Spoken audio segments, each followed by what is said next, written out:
You know how sometimes you just want to get the real essence of something complex? Like, really get it, but without drowning in details. Yeah, totally. Cut through the noise and find the core ideas. Exactly. And that's Yeah. what we do here. We take a deep dive, pull out the key stuff, and lay it out so it makes sense. Hopefully you have that aha moment.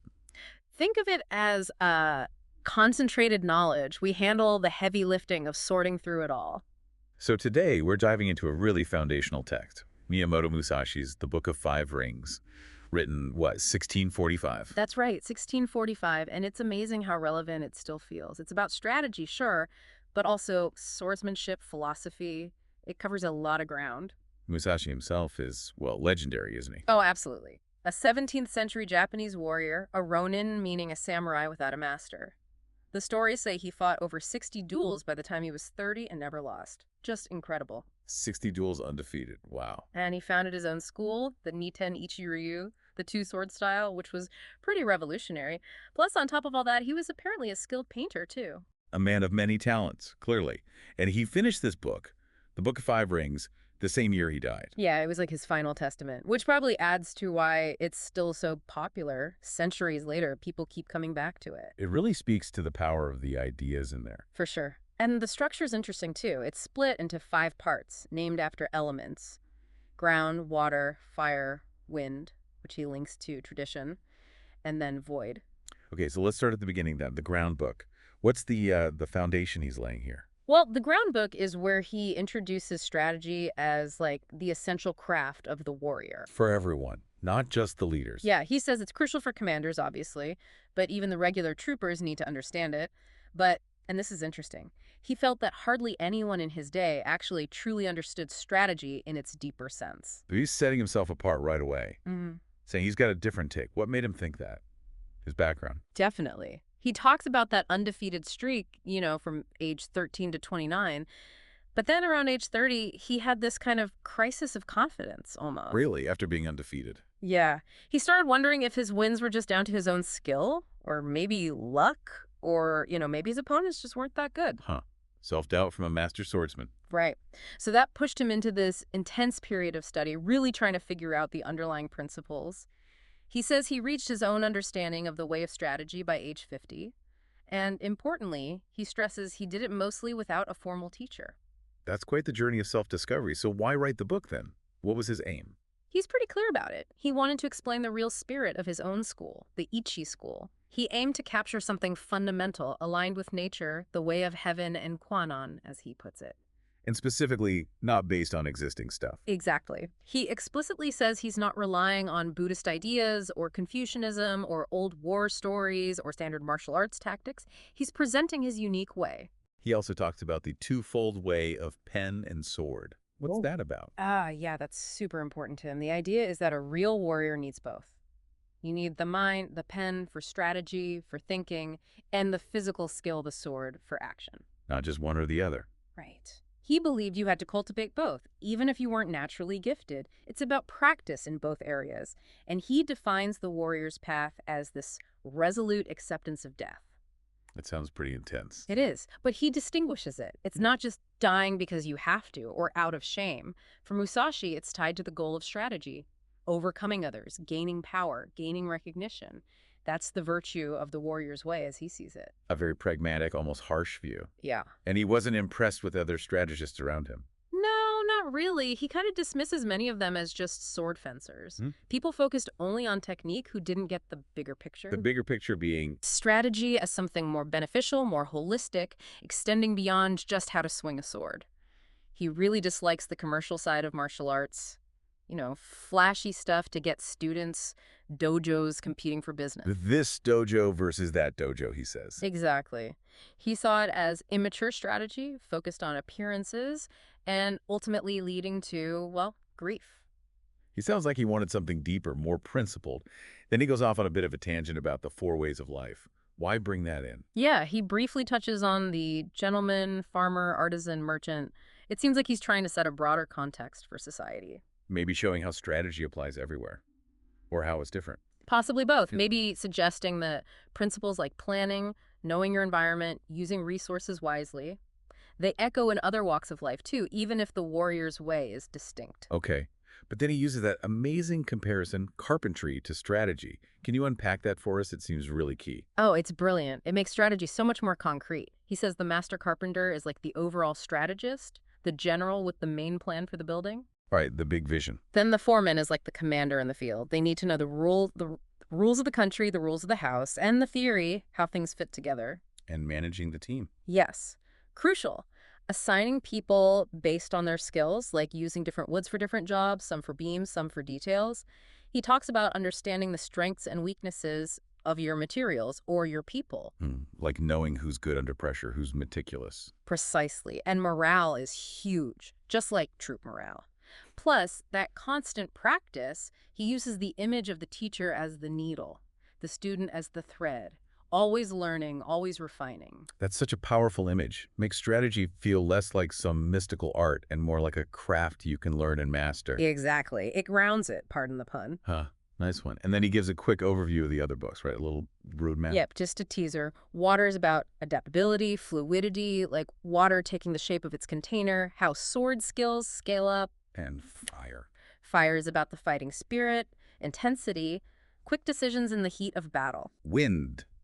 That was tradition, he said. Right. Wind is where he looks at other schools, other traditions, sort of analyzing them, maybe contrasting them with his own approach. And finally, void. Void is the most abstract, getting beyond form, understanding the ultimate emptiness, the way of nature itself, deep stuff. We'll definitely need to dive into those later. Yeah. But sticking with the ground book, let's talk about the two swords.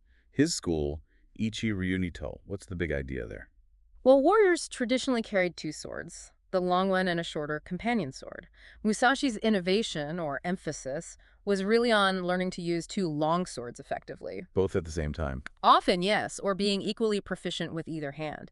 He talks about the practicality of using the longsword one-handed sometimes gives you more freedom on horseback, rough ground, and crowds. More maneuverability. Exactly. But he also says, sometimes you need both hands for a powerful cut. It's about adaptability again, having options. Training with two longswords builds that ambidextrous skill. Makes sense. Keep the opponent guessing, have more tools in the toolbox. He also connects mastering the longsword specifically to being called a strategist. Why that link? That's a key point for him. He says, look, guys who are good with bows are archers, guys with spears are spearmen. But masters of the longsword, they're called strategists. Why, though? His reasoning is that mastering the longsword fundamentally requires you to master yourself, to govern your own actions precisely. And that ability to govern oneself, he argues, is the foundation for governing others, for planning, for strategy in the broad sense. So the discipline of the sword translates to the discipline of command. Kind of, yeah. He calls it strategy by means of the longsword. It leads to his famous line that one skilled person with the longsword can be the equal of 10,000. It's the basis. That's quite a statement. What about other weapons, then? Did he think they were useless? Not useless, but situational. He assesses them pragmatically. The companion sword. Good for tight spots, close-in fighting. Makes sense. The longsword is more versatile overall.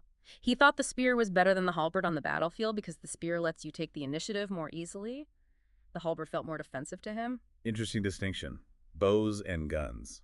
Bows are great at the start of a battle, especially in open terrain, but less useful in sieges or at longer ranges compared to, say, guns. Guns, he thought, were dominant from behind fortifications or before the fighting got close up, but obviously useless once you're in a melee. And he mentions seeing arrows coming. Yeah, an interesting practical point. You have a chance to dodge an arrow, unlike a bullet.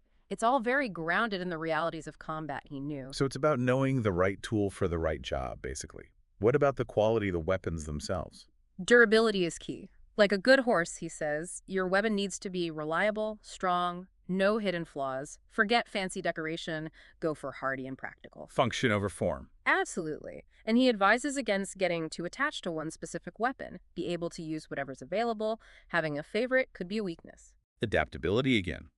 Which leads nicely into timing. He talks a lot about timing and strategy. Hugely important. He says timing is fundamental in everything. Arts, music, war. He introduces this really intriguing idea. Timing in the void. Okay, what does that mean, practically? Well, he talks about timing in life like a merchant, knowing when to invest or pull back, recognizing rising and falling trends. In strategy, it's about knowing which timing applies when. Like fast versus slow, big picture versus immediate. Exactly. Discerning the right tempo, the right scale, understanding the timing related to distance, to the background situation, and this timing in the void. It seems to be about winning by understanding your opponent's timing so well that you can act outside of it, using timing they don't expect. Almost like operating on a different temporal plane, seeing ahead. Yeah, that's a good way to put it. It's about anticipation and using unexpected rhythms to gain the advantage. Very cool concept. Okay, so nearing the end of the ground book, he gives us his 9 precepts for learning his way. Can we run through those? Sure, they're quite broad, almost philosophical principles to live by if you want to master his strategy. Let's see. Lay them on us. Okay.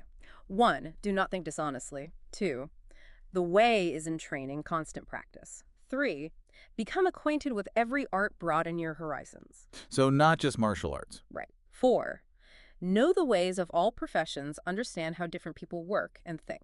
5, distinguish between gain and loss in worldly matters, be practical about outcomes. Develop good judgment. Exactly. 6, develop intuitive judgment and understanding for everything.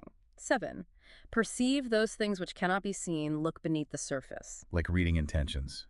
Or situations. Yeah, understanding the unseen currents, the motivations. 8, pay attention even to trifles, details matter. 9, do nothing which is of no use, be efficient, purposeful. Wow. Those are pretty comprehensive life rules, not just fighting tips. Totally. He says you need to grasp these big ideas first, really internalize them, and then put in the hard training. That's the path to mastery, to invincibility as he saw it. That focus on perceiving the unseen and paying attention to trifles seems crucial for any kind of strategic thinking, doesn't it? Absolutely. Seeing the subtle signs, understanding the small details that can have big consequences, it's about deep awareness. So the ground book really sets the whole philosophical and practical foundation then. It really does. Defines strategy his way, gives his background, the core principles like the pen and sword, the analogies, the importance of timing, and these guiding precepts. It's the bedrock for everything else. Okay, so summing up the ground book, we've got Musashi's core definition of strategy, his unique path to understanding it, that vital link between mind and action, the carpentry analogy making it tangible, the two-sword approach, and these fundamental 9 principles. That's a great summary, and it perfectly sets us up for the next parts. In our future deep dives, we'll get into the water book all about that fluid, adaptable spirit and applying sword principles to bigger battles. Then lighting things up with the fire book. Yep, focusing on that intense fighting spirit, decisiveness, acting quickly when it counts. Followed by the wind book, checking out the competition, so to speak. Exactly, understanding other schools to better understand his own. And finally, we tackle the void book, the ultimate, formless nature of strategy and its ties to the natural world. Lots more to uncover. Each book sounds like it adds another crucial layer. For sure. His thinking is deep, and the lessons feel like they echo far beyond just combat. It definitely leaves you thinking. You know, if strategy, like Musashi says, is the craft of the warrior, what's the craft you're trying to master? Whatever it is you do, what are your grounding principles? What's the foundation for your own way? Something to chew on until next time.